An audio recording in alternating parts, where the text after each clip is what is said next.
Hello students, তোমরা যারা গৌরবঙ্গ ইউনিভার্সিটির আন্ডারে প্রথম সেমিস্টারে ছাত্রছাত্রী আছো এবং তোমাদের এডুকেশন সাবজেক্টটা অর্থাৎ এডুকেশন এমডিসি কোর্স হিসেবে আছে, আজকের জন্য তোমাদের গুরুত্বপূর্ণ অর্থাৎ ইম্পর্টেন্ট প্রশ্নগুলো তুলে ধরবো।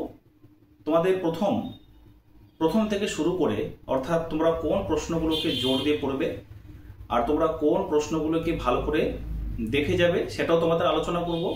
তবে প্রথম আমার আলোচনার মূল বিষয় হলো, তোমরা একটু বোর্ডের দিকে তাকাবে। এখানে আমি লিখেছি ঘরে ও বাইরে চলচ্চিত্রের উপর গুরুত্ব দিয়ে লিঙ্গ সংবেদনশীলতার ধারণা দাও।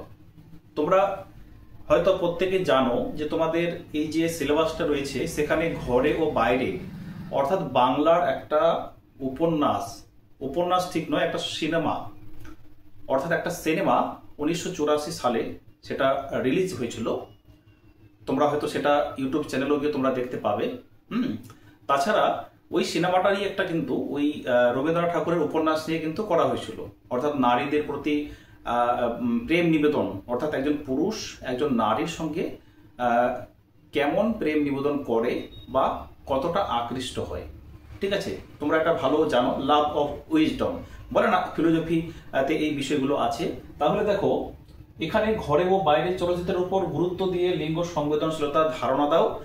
আরেকটা তোমাদের আছে সিনেমার মধ্যে দঙ্গল, 2016 সালে রিলিজ হয়েছিল আমির খানের সিনেমা। তো সেখানে কিন্তু ওই নারীদেরকে নিয়েও কিন্তু বলা হয়েছে, অর্থাৎ মেয়েকে দেখে মেয়ের হিংসে এরকম থাকে না। অর্থাৎ তোমরা হয়তো সিনেমাটা দেখেছো বা এখানে এই জন্য সমালোচনামূলক মূল্যায়ন বলা হচ্ছে। ধরো আমি এখন একটা ছবি দেখলাম বা হচ্ছে একটা সিনেমা দেখলাম, তো ওই সিনেমা দেখার পরে আমার আসলে কি উপলব্ধি হলো, এটাই কিন্তু এখানে লিঙ্গ সংবেদনশীলতার কিন্তু মূল্যায়নে কিন্তু বলা হয়েছে। তোমরা হয়তো অনেকেই বিষয়টাতে একটা তোমাদের আবছা ধারণা রয়েছে বা স্বচ্ছ একটা ধারণা তোমরা যারা বুঝতে পারছো না, কারণ এটা নিয়ে অনেকেই আমাকে বলেছে যে স্যার এডুকেশনের মধ্যে ঘরে বাইরে বাংলার একটা উপন্যাস দিয়েছে। তো আমি বলবো এটা খুব ভালো একটা জিনিস, তোমাদের শেখার ব্যাপার আছে। অর্থাৎ এই যে সিনেমার সমালোচনা মূল্যায়ন, তোমরা এটা ভালো করে পড়লে বা তোমরা ভালো করে গল্পটা অর্থাৎ সারাংশটা ভালো করে পড়লে তোমরা কিন্তু ভালো করে কিন্তু পরীক্ষায় লিখে আসতে পারবে। তাছাড়া আমি তোমাদের আজকে যেটা আলোচনা করব তোমরা ভালো করে দেখবে বোর্ডের দিকে। এখানে তোমাদের এই ঘরে বাইরে চলচ্চিত্রের উপরে লিঙ্গ সংবেদনশীলতা থাকতেই পারে, তাছাড়া স্বদেশ ভাবনায় যে পরিচয় পাওয়া যায় তা আলোচনা করো। আমি তোমাদের একটু প্রশ্নগুলো ইম্পর্টেন্ট বলে দিই। প্রশ্নটা হচ্ছে, স্বদেশী আন্দোলনের পটভূমিতে লেখা ঘরে বাইরে কোন জাতীয় উপন্যাস সে সম্পর্কে তোমার সুচিন্তিত অভিমত পরিস্ফুট করো। এটা গেল 1 নম্বর। অথবা ঘরে বাইরে উপন্যাসে স্বদেশ ভাবনার যে পরিচয় পাওয়া যায় তা আলোচনা করো, যেটা লিখেছি বোর্ডে সেটাই কিন্তু। তাহলে দেখো এই রবীন্দ্রনাথ ঠাকুরের রচিত উপন্যাসটা হচ্ছে একটা স্বদেশী আন্দোলনের প্রেক্ষাপটকে নিয়ে কিন্তু করা হয়েছে, পটভূমিতে লেখা। শর্ট প্রশ্ন আসতে পারে যে রবীন্দ্রনাথের ঘরে বাইরে উপন্যাসটি কোন পটভূমিতে লেখা? স্বদেশী আন্দোলনের পটভূমিকায় লেখা। আমি তোমাদের আরেকটু এমসিকিউ গুলো বলে দিচ্ছি। দেখো এই উপন্যাসটা হচ্ছে চলিত ভাষায় লেখা। চলিত ভাষায় লেখা রবীন্দ্রনাথের প্রথম উপন্যাস কি হবে? এমসিকিউ প্রশ্ন। তাহলে এটা হবে কি? এটা হবে ঘরে বাইরে, ভালো করে বুঝবে। তারপরে উপন্যাসটি প্রথম প্রকাশিত হয় সবুজ পত্র পত্রিকায়। এখানে একটা বিষয়, প্রথম প্রকাশিত হয় সবুজ পত্র পত্রিকায়, কিন্তু 1916 সালে এই পত্রিকাটি কিন্তু একটা গ্রন্থে প্রকাশিত পায়, সেটা হবে 1916 সালে। তোমরা কিন্তু কোনো রকম কনফিউশন কিন্তু হবে না, বা কোনো কারণে তোমাদের যদি এটা সবুজ পত্র পত্রিকায় দেয় সেখানে 1915 সালে তোমরা মাল্টিপল চয়েসটা তোমরা ভালো করে পূরণ করবে। বা তোমাদের যদি বলে এই গ্রন্থটি প্রকাশিত পায় কবে? 1916 সালে। অর্থাৎ একটা বই লেখা হলো, সেটা পাবলিশড হলোই না। ধরো একটা সিনেমা এই যে রিলিজ করা হয়, সিনেমাটা তো শুধুমাত্র যখন তৈরি হয় একটা সাল, এই যে যেমন ধরো যে সিনেমার নামগুলো আমি যদি বলি, ধরো 1994 সালে বা 1995 সালে সিনেমাটা রিলিজ করা হলো, তাহলে তখন তো সঙ্গে সঙ্গে সেটা পাবলিশ করে না, সেটা 1 বছর পরে করে। তাহলে এখানেও কিন্তু উপন্যাসটি হচ্ছে প্রকাশিত হয়েছিল 1916 সালে। এবার এখানে একটা প্রশ্ন, এই যে উপন্যাসটি রবীন্দ্রনাথ ঠাকুর লিখেছিলেন কাকে উৎসর্গ করেছিলেন? অর্থাৎ এই উপন্যাসটি বা হচ্ছে এই উপন্যাসটি লেখার পরে তিনি একজনকে উৎসর্গ করলেন, দান করলেন। উৎসর্গ মানে হচ্ছে দান করা। তিনি কিন্তু প্রমোদ নাথ চৌধুরীকে এটা উৎসর্গ করেছিলেন। এটাও এমসিকিউ প্রশ্ন। তারপরে ঘরে বাইরে রবীন্দ্রনাথ ঠাকুর রচিত, এটা হচ্ছে কিরকম টাইপের উপন্যাস বা কিরকম টাইপ হচ্ছে এটা, মানে গল্পটা, এই যে সিনেমাটা এটা কিরকম ধরনের, তাহলে এটা হবে একটা রাজনৈতিক উপন্যাস, একটি রাজনৈতিক উপন্যাস। তারপরে এখানে তোমাদের ছোট্ট একটা তোমাদের ইনফরমেশন দিয়ে রাখি। তোমাদের প্রশ্ন হয়তো একটু ঘুরিয়ে আসতে পারে, কিন্তু তোমরা লক্ষ্য করবে স্বদেশ ভাবনা বা হচ্ছে তোমাদের এই ঘরে বাইরে থেকে তোমাদের সন্দীপের চরিত্র দিতে পারে। তারপরে রয়েছে তোমাদের এখানে সমালোচনামূলক সিনেমার মূল্যায়ন। তার মানে এই বিষয়টা বুঝতে পারছো, এই গুরুত্বটা কিন্তু কার, ঘরে বাইরে। তো তোমরা ইন্ট্রোডাকশনটা বুঝে নিয়েছো। এবারে আরেকটা বিষয় তোমাদের বলার আছে, তোমরা যারা এমডিসি পেপার এডুকেশন নোটস অর্থাৎ স্টাডি ম্যাটেরিয়াল পারচেস করতে চাইছো, তোমাদের এডুকেশন এমডিসি নোট তৈরি করা হয়েছে, তোমরা যারা ইচ্ছুক আছো স্ক্রিনে দেওয়া নম্বরে যোগাযোগ করে তোমরা সংগ্রহ করতে পারো। তো তোমরা চলো এবারে গুরুত্বপূর্ণ নোটসটা এবারে দেখে নাও। এবারে চলো তোমরা গুরুত্বপূর্ণ সাজেশন নাও। সাজেশনটা দেখার পরে তোমাদের এই লিঙ্গ সংবেদনশীলতা অর্থাৎ ঘরে বাইরে চলচ্চিত্রের উপর গুরুত্ব বা লিঙ্গ সংবেদনশীলতার হচ্ছে গুরুত্বটা তোমাদের আমি নোটসের অর্থাৎ অ্যান্সারের মাধ্যমে দেখিয়ে দেব। তো দেখো, লিঙ্গের সামাজিক গতিশীলতা সম্পর্কে আলোচনা করো, এটা ইম্পর্টেন্ট প্রশ্ন। আর একটা বিষয় তোমাদের বলে রাখি, তোমরা যারা স্টাডি মেটেরিয়াল পারচেস করেছিলে তোমাদের জন্য এই ভিডিওটা হয়ে যাবে, অর্থাৎ যে প্রশ্নগুলো আমি লাস্ট মিনিট সাজেশনে রেখেছি সেইগুলোর অ্যান্সার তোমরা পেয়ে যাবে। তো দেখো, লিঙ্গের সামাজিক গতিশীলতা সম্পর্কে আলোচনা করো, কর্মক্ষেত্রে মহিলাদের অংশগ্রহণ সম্পর্কে একটি নিবন্ধ লেখো, তারপরে শিক্ষা ও সামাজিক ক্ষেত্রে লিঙ্গ সংবেদনশীলতার ভূমিকা লেখো। এই লিঙ্গ সংবেদনশীলতার ভূমিকা বা গুরুত্বটা যদি তোমরা পড়ো তাহলে একটা করলেই তোমাদের কিন্তু হয়ে যাবে, আর আলাদা করে তোমাদের গুরুত্ব পড়তে হবে না।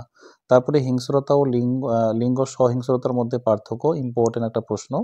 লিঙ্গ সহিংসতার মধ্যে প্রকারভেদগুলি লেখো, এটা 10 মার্কের জন্য তোমরা প্র্যাকটিস করবে। তারপরে নারীদের বিরুদ্ধে সহিংসতা রোধ করার জন্য পোস্ট 2030 অর্থাৎ 2013-তে একটা আইনের গুরুত্ব হয়েছিল, সেটা তোমাদের কিন্তু করতে হবে। তারপরে protection of women from domestic violence act 2005 সম্পর্কে টিকা লেখো।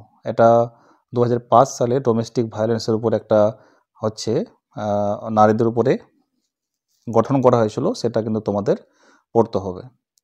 তারপর এখানে দেখো, নারীদের বিরুদ্ধে সহিংসতা রোধ করার জন্য পোস্ট 2013 আইনের গুরুত্বটা রয়েছে, এটা তোমাদের নেক্সট ক্লাসে আমি তোমাদের আলোচনা করব। তো তোমরা চলো এবারে নোটসটা দেখে নাও।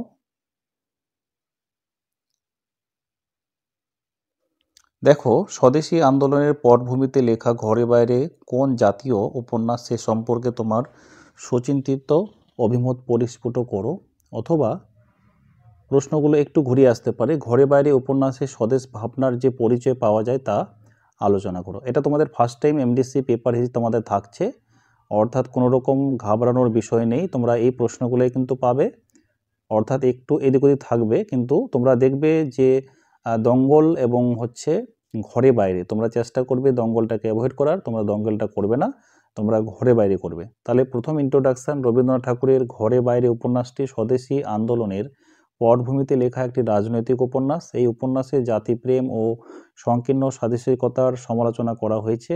এছাড়াও সমাজ ও প্রথা দ্বারা নিয়ন্ত্রিত নারী পুরুষের সম্পর্ক এবং তাদের আকর্ষণ বিকর্ষণের বিশ্লেষণ করা হয়েছে। এটা ভূমিকা কিন্তু প্রথমে তোমাদেরকে 2-4 লাইনে লিখতেই হবে, তবে কিন্তু ভালো নাম্বার তোমরা পাবে। তারপর রবীন্দ্রনাথের ঘরে বাইরে স্বদেশী আন্দোলন ও আত্মানুসন্ধানের আখ্যান। রবীন্দ্রনাথ ঠাকুরের 1916 সালে ঘরে বাইরে উপন্যাস রচনা করেন, মূলত স্বদেশী আন্দোলনকে উপজীব্য করে, কিন্তু এতে অনিবার্যভাবে এসে পড়েছে কি পড়েছে, ঘন্দ সংঘাতময় মানবীর প্রেম, সমাজ ও প্রথা দ্বারা নিয়ন্ত্রিত নারী পুরুষ, যে সমাজ প্রথা দ্বারা নারী পুরুষের একত্রিত মিলনে তাদের সহিংস্রতা অর্থাৎ নারী পুরুষের সংমিশ্রণে তৈরি হওয়া একটা প্রেম নিবেদন। এই উপন্যাসটি আত্মকথা, রীতিনীতি চলিত ভাষা এবং বৈপ্লবিক জাতীয়তাবাদী আন্দোলনের প্রেক্ষাপটে নিখিলেশ বিমলা সন্দীপের অনিয়ন্ত্রিত টানাপোড়া নিয়ে রচিত ভিন্নধর্মী এক আখ্যান হিসেবে রবীন্দ্রনাথ রচনায় যুক্ত হয়েছে দাম্পত্য প্রেম, স্বদেশ প্রেম আর আত্মপ্রেমের ঘেরাটোপ ভেঙে চরিত্রগুলি। তারপরে ঘরে বাইরে উপন্যাসের স্বদেশী প্রতিফলন, এটা পয়েন্টটা দেখো। ঘরে বাইরে উপন্যাসের গল্পের সময় সীমা স্বদেশী যুগের 1905 থেকে 1911 অবধি। এই প্রেক্ষাভূমিতে স্থাপিত হয়েছে ঘরে বাইরে উপন্যাস। রবীন্দ্রনাথ মনোদর্শনে যে স্বদেশী ভাবনা পরিস্ফুট হয়েছিল উপন্যাসটির বিশেষ বিশেষ স্থানে তা লক্ষ্য করা যায়। উপন্যাসটির ত্রয়ী চরিত্রের আত্মানুসন্ধানে তিনজনের পৃথক পৃথক স্বদেশী চিন্তার প্রতিফলন ঘটেছে। রবীন্দ্রনাথের মনোভূমে স্বদেশ চিন্তার যে ছাপ পরিস্ফুট হয়েছে তা এইভাবে প্রকাশ করেছে। রবীন্দ্রনাথ তার স্বদেশী সমাজ 1904 প্রবন্ধে ইংরেজ সরকারের সমান্তরাল সরকারি প্রশাসনের দ্বারা মাধ্যমে বিদেশি শাসনের মূল্যচ্ছেদ ঘটনার কথা বলেছেন। তার জন্য স্বদেশী ভাষণ 1904 অর্থাৎ স্বদেশী ভাষণ রচিত হয়েছিল 1904-এ, যেটা হিন্দু সমাজ বা জনসম্প্রদায়ের মাধ্যমে। তারপরে এই কাজকর্মের একটা নকশা তিনি ইতিমধ্যে ঢোকে ফেলেন, মানে তিনি ভেবে নিলেন। উপন্যাসের নিখিলের সম্পর্কে বিমলার আত্মকথনে রবীন্দ্রনাথের সেই স্বদেশী ভাবনার প্রতি লক্ষ্য করা যায়।